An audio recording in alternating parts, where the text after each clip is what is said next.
In this week's episode, I take you through one of my favorite things that I do every single year, which is goal setting. I take you through the process that I go through every year to think back to what happened this past year, what are the things that I would love to see happen in the next year, and then actually plan out what that's going to look like. In this episode, I'll be encouraging you to write things down to actually do this so that you have a plan for working on becoming your best self in 2025. Also, stay tuned for next week's episode because we drop something brand new. There's going to be some fun changes to the It Starts With Attraction podcast. So make sure that you're following us on Apple Podcasts or wherever you listen to your podcast. Or if you're watching us on YouTube, be sure that you're subscribed so that you don't miss the new and exciting changes coming to It Starts With Attraction. Let's dive in to this week's episode. One of my favorite weeks of the entire year is the week after Christmas and before New Year's. And the reason this is one of my favorite weeks is because over the past 2 to 3 years, I've become very intentional with taking this week as a time that I set aside for reflection, looking backwards as to what has happened over the past year, but also as planning, where I'm looking forward to the next year and outlining the plans and the goals and the dreams that I have for what I would love to see happen in that following year. You see, for me, what I used to do is I used to do the whole New Year's resolution thing, where on January 1st, I would think of something I wanted to do different that year. And one year it was that I was going to read a book. I think at first it was a book every week, and I realized real quick that reading 52 books a year is quite difficult. So I think I changed it to 2 books a month. But even then, it was something that I really only stuck with for January, February, and then kind of just got off the bandwagon.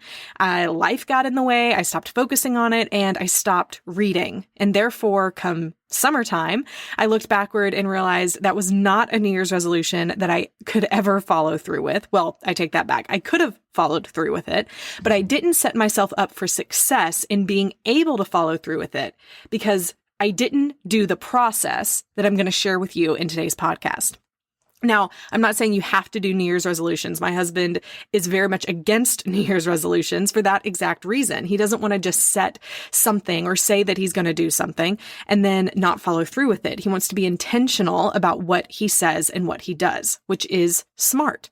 And I want you to do the same, which is why 3 years ago, I decided that if I wanted to actually meet my goals and achieve the things that I wanted to achieve in my life, then it was worth me taking a week of my time, putting most everything else I could off my plate, taking time off of work. Kids were already home, so maybe finding a babysitter or taking them to the grandparents' house for during the day for a couple of days, and allowing me to have the silence, the time, and the space to think. How often in our daily lives do we drown out the noise, silence the noise, and put ourselves in a position where we can think about what we really want to do with our lives?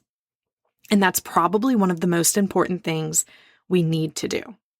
So what I want to encourage you with is to become intentional this year in looking backward and planning forward so that you can get the most out of your goal planning, your goal setting, and achieving the things that you so deeply desire to do with your life.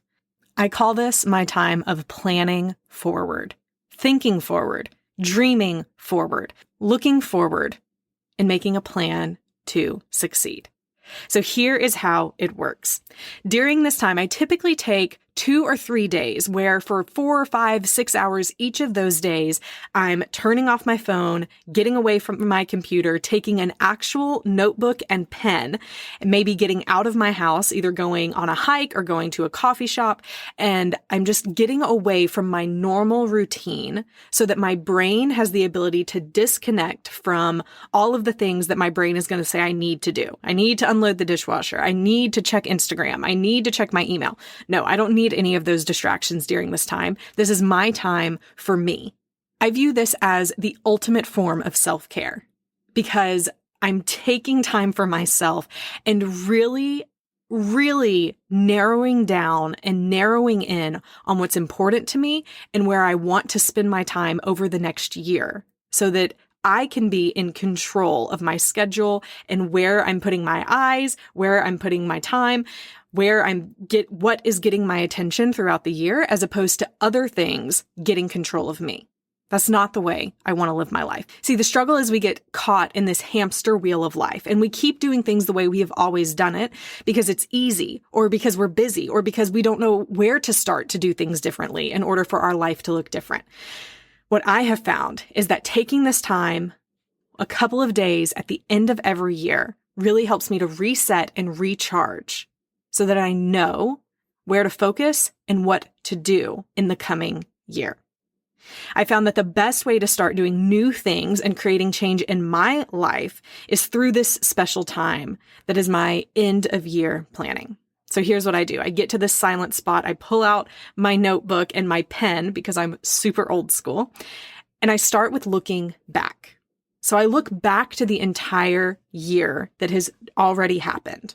So in this year, when I'm recording this year has been 2020. And I'm actually in the process this week of doing this exercise that I'm talking about. And so as I'm looking back into 2020, the first thing I start with is what are my favorite parts of the year?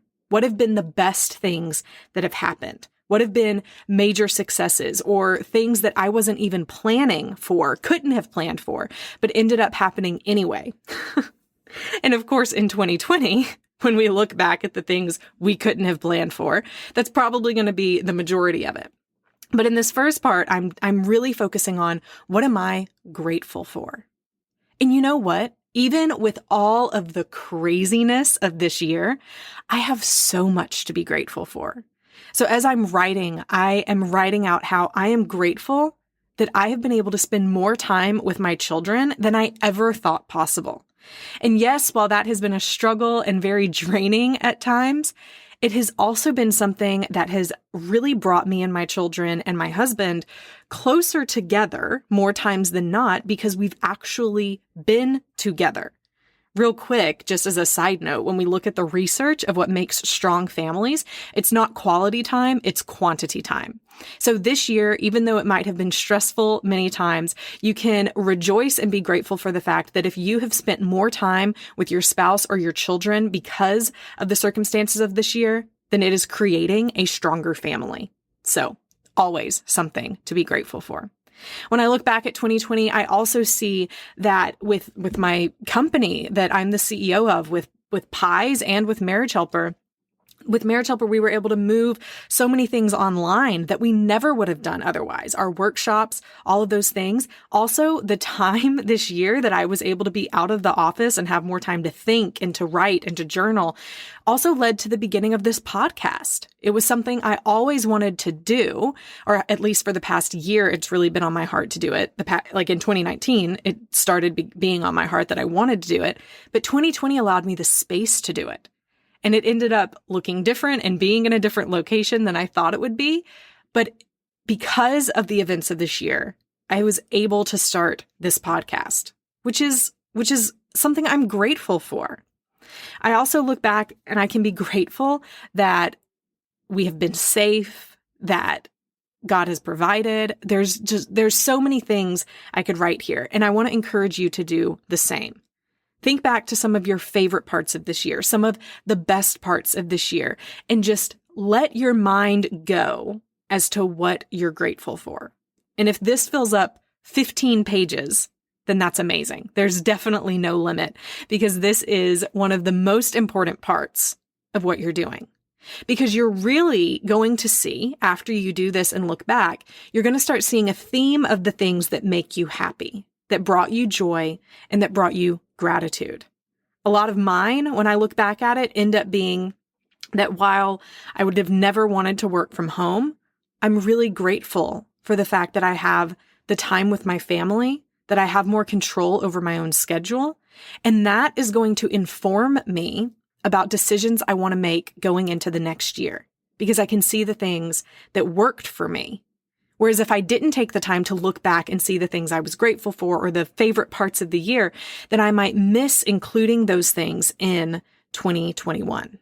which is the year after when I'm recording this episode.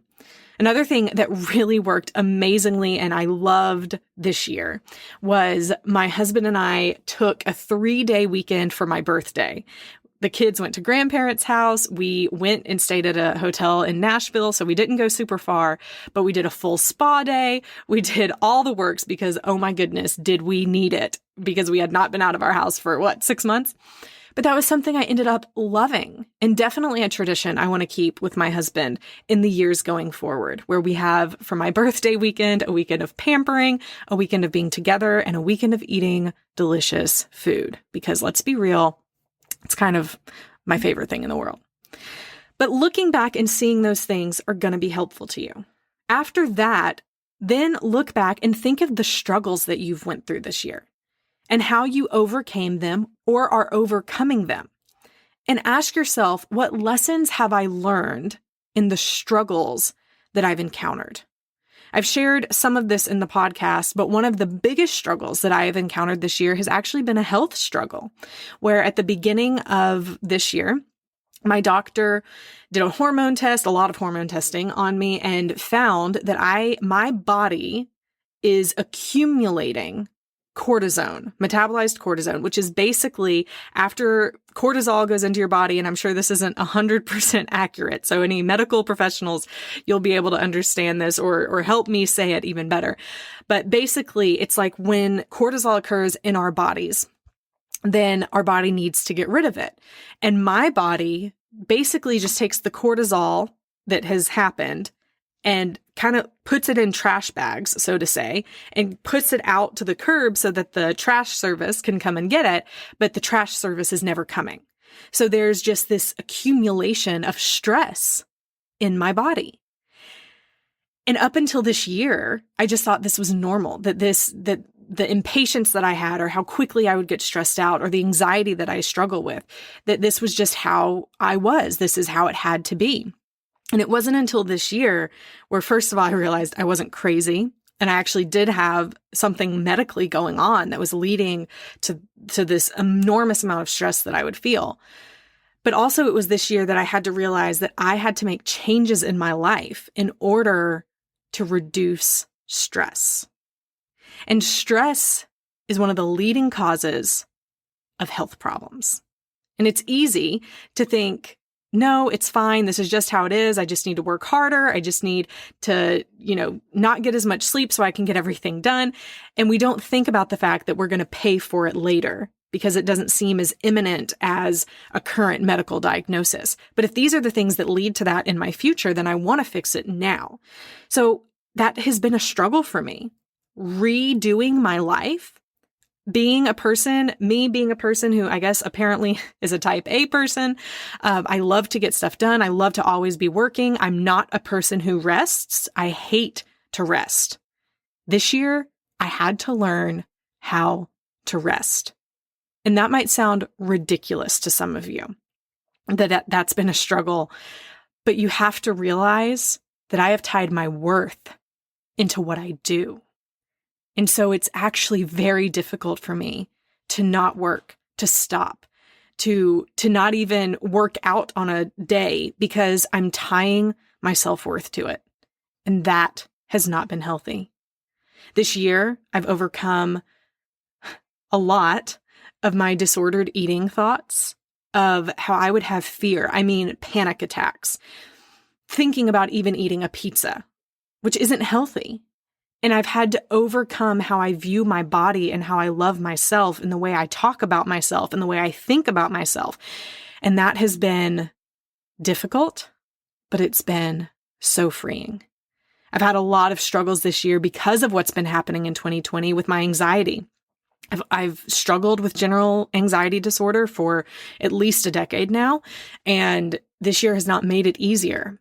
And I've had to really pause and point and call out the things in my life that aren't true, that are fear-based, that I've had to stop my mind from ruminating on thoughts that are destructive. And that's been difficult. But I've been working to overcome them through relationships, through prayer, through journaling, through meditation, through taking more rest days, through emphasizing sleep, through getting rid of coffee.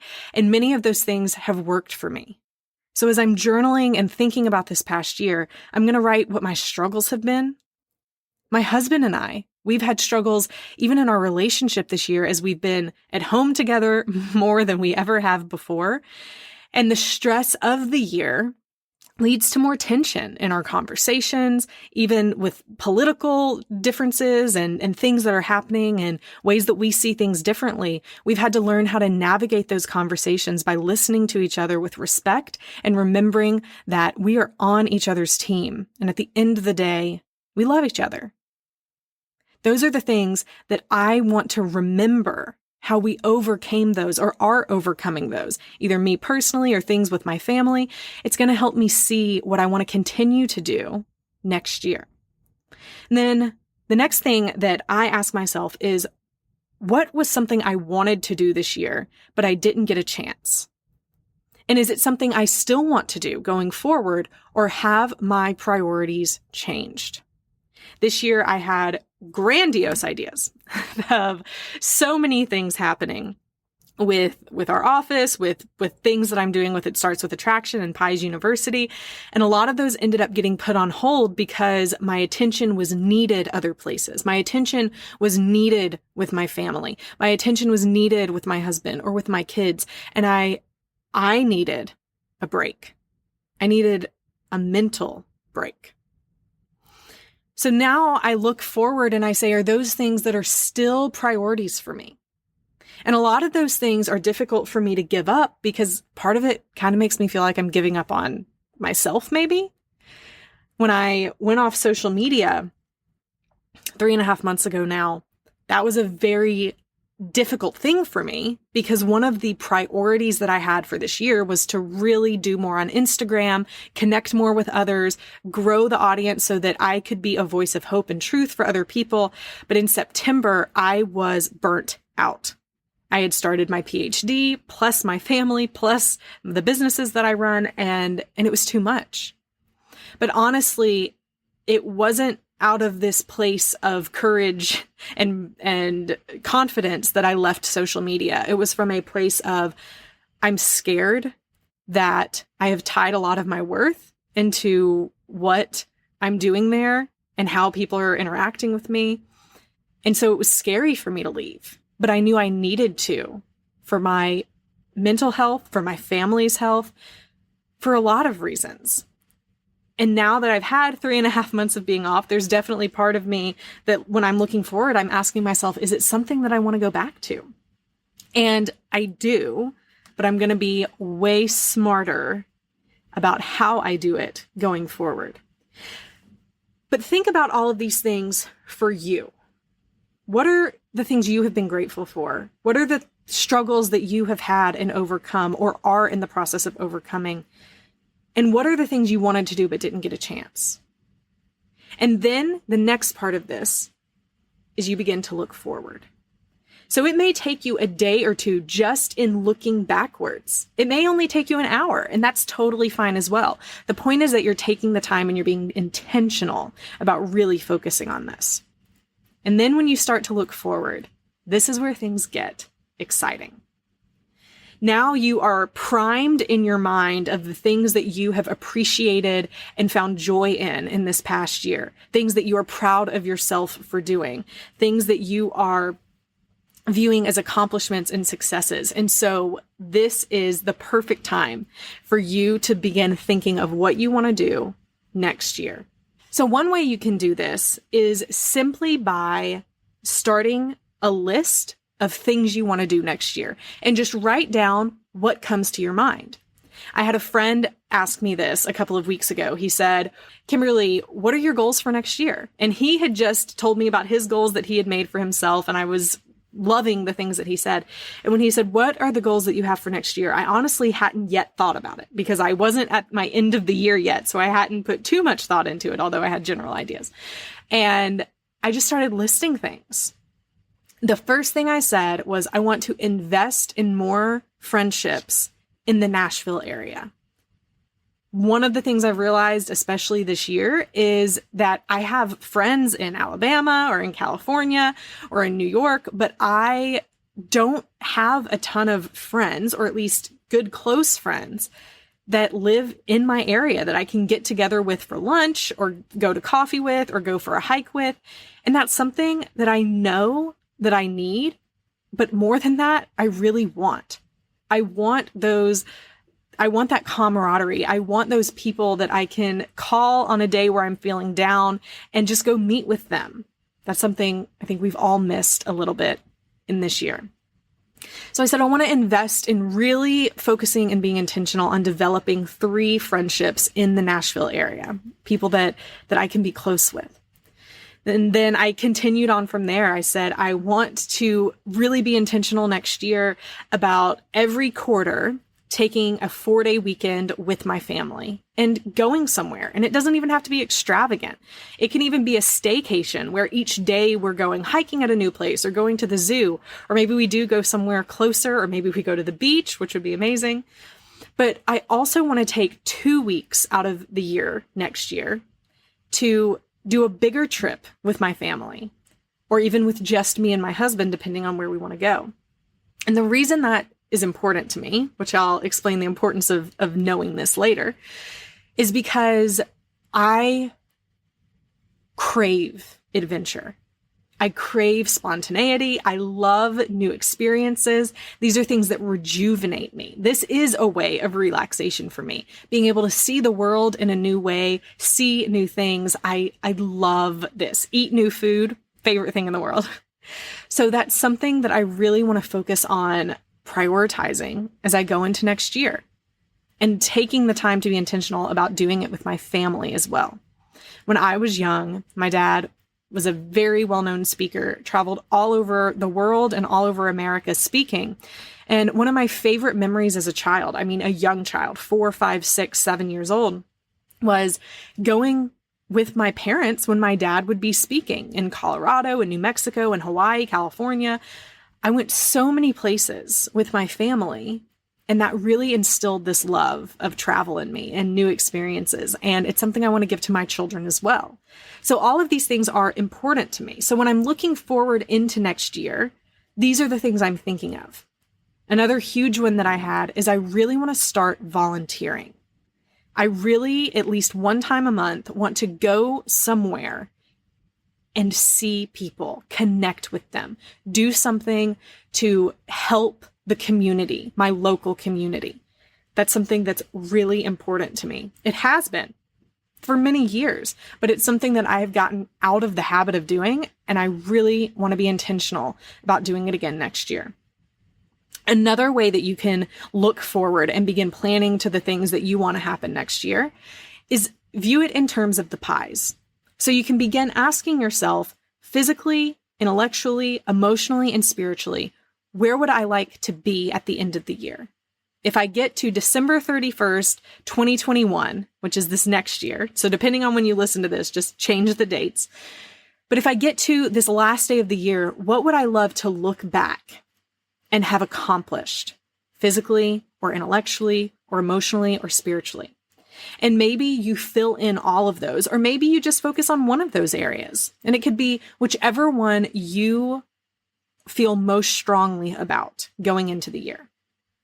If you have an intuition, or you feel like you're being guided into really focusing on one area, then don't force yourself to do all 4 right now.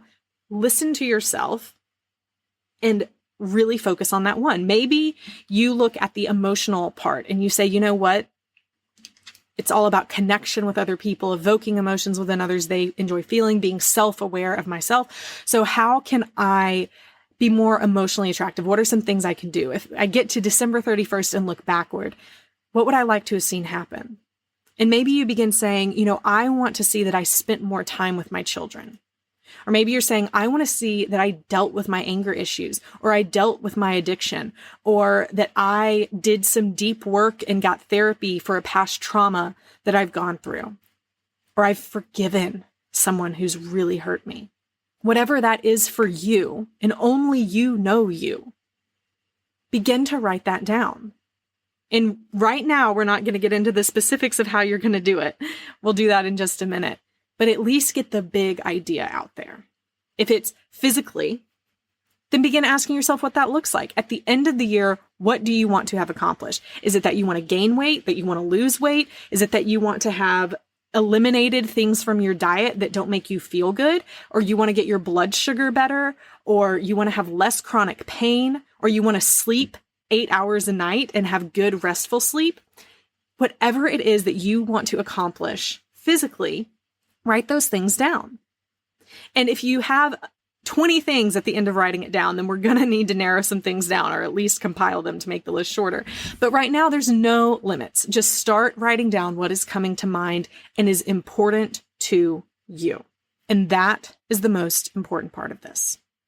When you begin looking forward into the dreams and goals that you want to achieve in your life, if it's not important to you, then you don't need to do it. You don't need to write something down because you've heard other people say it, or because it's what your parents wanted you to do, or it's because it's what you feel like others are expecting of you. No. You only focus on the things that you have a strong passion for. Why? Because if you are not committed, then you won't stay committed. If you don't have a passion or a drive to actually do any of the things that you have listed, then you're not going to follow through with them. And then you're going to get to the end of the year, look back, and you're going to feel bad. You're going to feel like a failure. But you didn't fail. You just chose the wrong goals. But it can easily put you into that negative cycle of saying, see, I can't do anything. But in the grand reality, you were letting other people tell you what you needed to do, or at least the voice in your mind of other people telling you what you needed to do, instead of doing what you wanted to do going forward. Now, caveat here, of course, I am trusting that you are self-aware people who are not completely selfish and prideful and are just going to be doing things to make you wealthier or greater or more successful at the expense of the other people in your life, because that is not something I would ever condone. But that you're looking to become a more attractive person in all of the areas that we talk about, in all of the pies, physically, intellectually, emotionally, and spiritually. And if you're doing that, then you're focusing on other people, on how you can do greater good for the world, on how you can love people better, on how you can show up and be a more present and active part of the relationships in your life. And so when that is what's guiding you, then I believe that your desires and your intuition is going to be better than if you're simply focused on all about you. And if you're saying, well, right now I do feel like I am focused on all about me. Maybe you're trying to grow a business, or maybe you just know that you struggle with pride and ego. Then that might be one of the things that you want to work on changing in the next year.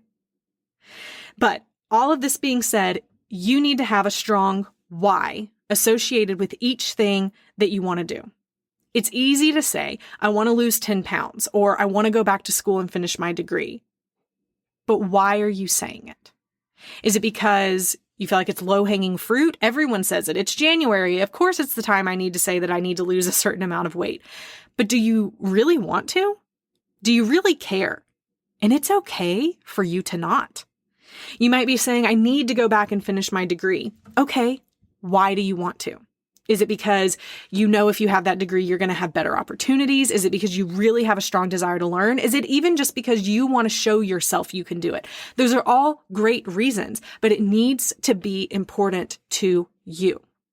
Because if you're only doing it to make someone else happy, or if you're only doing it because you feel like then you'll love yourself, those are not the reasons to do it. It's okay to not finish a degree. It's okay to not lose weight if you don't want to do it. You need to do the things that are going to make you the healthiest that you can be. Of course, I advocate for people to continue to learn and to be the healthiest that they can for their age and situation in their body, and to take care of yourself. But at the end of the day, you might have a warped view of what your body should look like. And you might be chasing something that honestly isn't even attainable, nor should it be, because maybe it's not even healthy for you to be what you think in your mind that you need to be chasing. And if you're the person who is constantly doing the yo-yo dieting where you're trying and it's not working and you just don't know what to do, then maybe you need to take it off of your list that you need to lose weight. And maybe instead you need to focus on, you want to sleep more. You want to feel better. You want to eat foods that make you feel good. All just suggestions, of course. You have to do what you are excited to do. So after you've listed all of these things out, what your goals are, what you would like to accomplish, then you go back through and you make them specific. So you don't want to just say, I want to feel better emotionally. You really need to get specific of what that means. Where do you not feel good emotionally now? I've seen it a lot of times this way, where a husband will say, I want to be a better husband. Great. I support this 110%. What do you need to do in order to be a better husband? Specifically, why do you feel like you're not doing it now? Is it because you're not spending enough time with your wife? Is it because you and your wife are fighting a lot? Is it because you haven't gone on a date night in 5 years? What is it specifically you're looking to change? Because then you know what actions to take only after you know the specific things you need to do. So if it's, I feel like my wife and I fight every time we talk, we just can't seem to get along. Okay, great. Now you at least have an idea of where to start. You want to have better conversations with your spouse. So what can you do in order to get to that end goal? You could begin by starting the year saying, hey, babe, listen, I know that we tend to fight a lot, and I apologize for what I have done in that happening. I don't want that to be the way that we communicate with each other. I love you, I respect you, and I really want to do my part in letting us and helping us to have better conversations where we don't fight as much in the future, but we listen to each other and can really learn to compromise and agree. So what are some things I can do to help that happen? That might be a place you start where you simply ask your wife. You could also become more mindful of when you begin to get angry, what things are triggering you, and becoming very intentional about stopping the fight before it starts. If you feel yourself getting angry, if you know you're about to say something that is going to just get on her nerves, be aware of that and stop yourself. You may even decide that you want to be very proactive in this and you want to get in something that's going to help you change your behavior. I encourage all of the people who are listening who are married to try and attend one of the workshops that Marriage Helper has that is so amazing at helping to reset conversations, communication, understand how to communicate in a better way. 3 days of amazing content that I guarantee you will change the way that you interact with your spouse going forward. But begin to do something that's going to change that. If you know you need to work on yourself and your anger, then begin to do that. There's some ways to do it with a great counselor, or you can even begin doing that by finding a mentor, finding a friend who you believe can help you. If you go to coffee with them and you can start sharing the things you're struggling with, a lot of times we can begin to change, even just by having a close friend who can be an accountability partner. Journaling and meditation help as well. But whatever you decide you want to focus on, then get specific about what that outcome is. If it's that you want to sleep better, how are you going to do that? Are you going to start setting a bedtime? Are you going to change the environment in your bedroom? Are you going to get an Oura ring, which is something I recently purchased, and I've had it for 3 weeks now, and it has been amazing looking at the insight of my sleep patterns and how I'm sleeping through the night. Not sponsored, but I recommend it. I've really liked my Oura ring so far. It's a ring that you wear on your finger and it tracks your heart rate and all of these things so it can show you your activity level through the night, through the day. Very interesting stuff. But get specific about what you want to do. And then from there, once you know what you want to do, once you understand your end goal, once you realize the actions you need to take to get there, once you realize the specific things that you need to do to get to that goal, then you begin to work backward and say, so what do I need to do on a monthly, weekly, or daily basis to get me there? One of the things that I mentioned earlier was I want to be more intentional about investing in 3 friendships in the Nashville area. So if I look to December 31st and I say by December 31st of next year, I want to have 3 people where I would feel comfortable calling them on the phone at any time, where I would feel comfortable going to lunch with them once a month, and I am actually making the time to do that. Then I can begin looking backward and saying, so what do I need to do on a monthly basis in order to get there?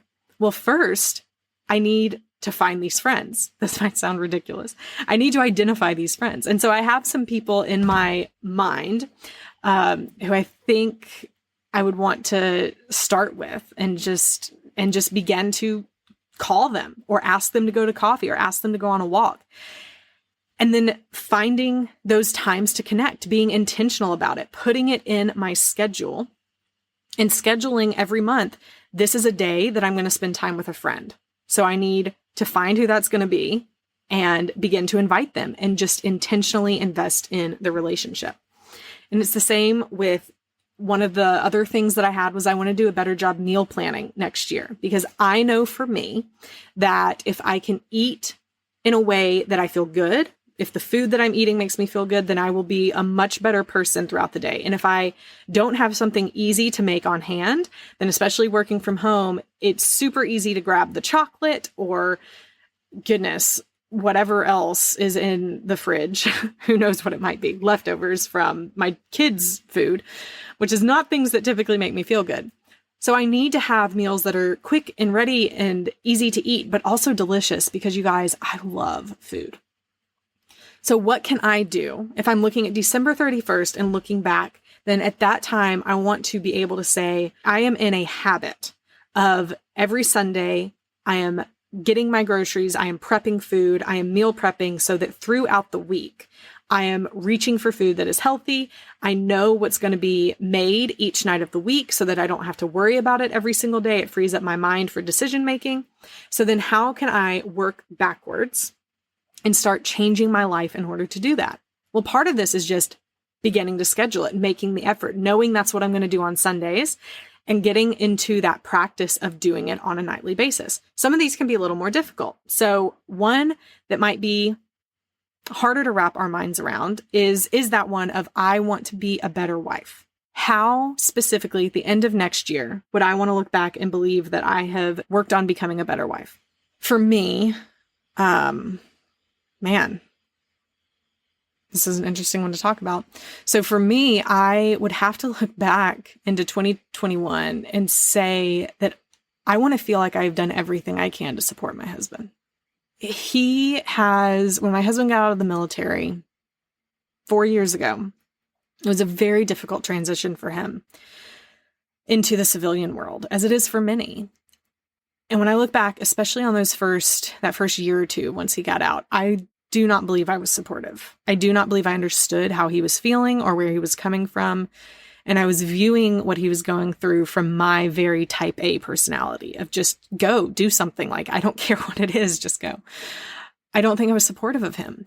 And I don't know. I think if I were to ask him now, he would feel like I am supportive of him. But I personally don't feel like I have been as supportive towards and to my husband as I can be and as I should be. So when I look backwards from next year, I want to look back and see that I was his biggest cheerleader. So how does that look? What would I have to do? This could be that I intentionally every week go out of my way to say something encouraging and nice to him. That when he comes to me with ideas or thoughts, that I encourage before saying anything about how it may not work or has he thought of this, but instead I'm supporting him. I want him to see me as the most supportive wife in the world. So what can I do on a monthly, daily, weekly basis in order to make that happen? How can I go out of my way to give him more hugs, to give him more human touch so that he physically knows I'm supporting him?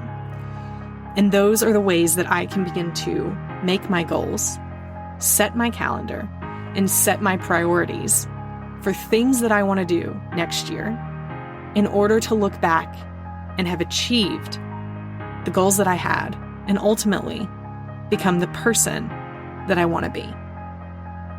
Now, I want to encourage you to not overload yourself.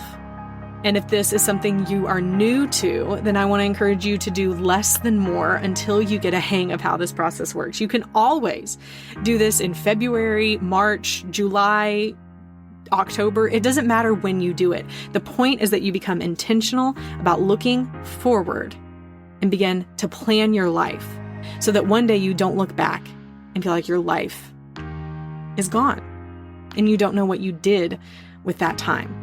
We want to get on the forefront of that, be proactive rather than reactive, and really become intentional about what our priorities are, how we spend our time, who we spend it with, how we spend our money, what impact we make, and what legacy we want to leave in the long run.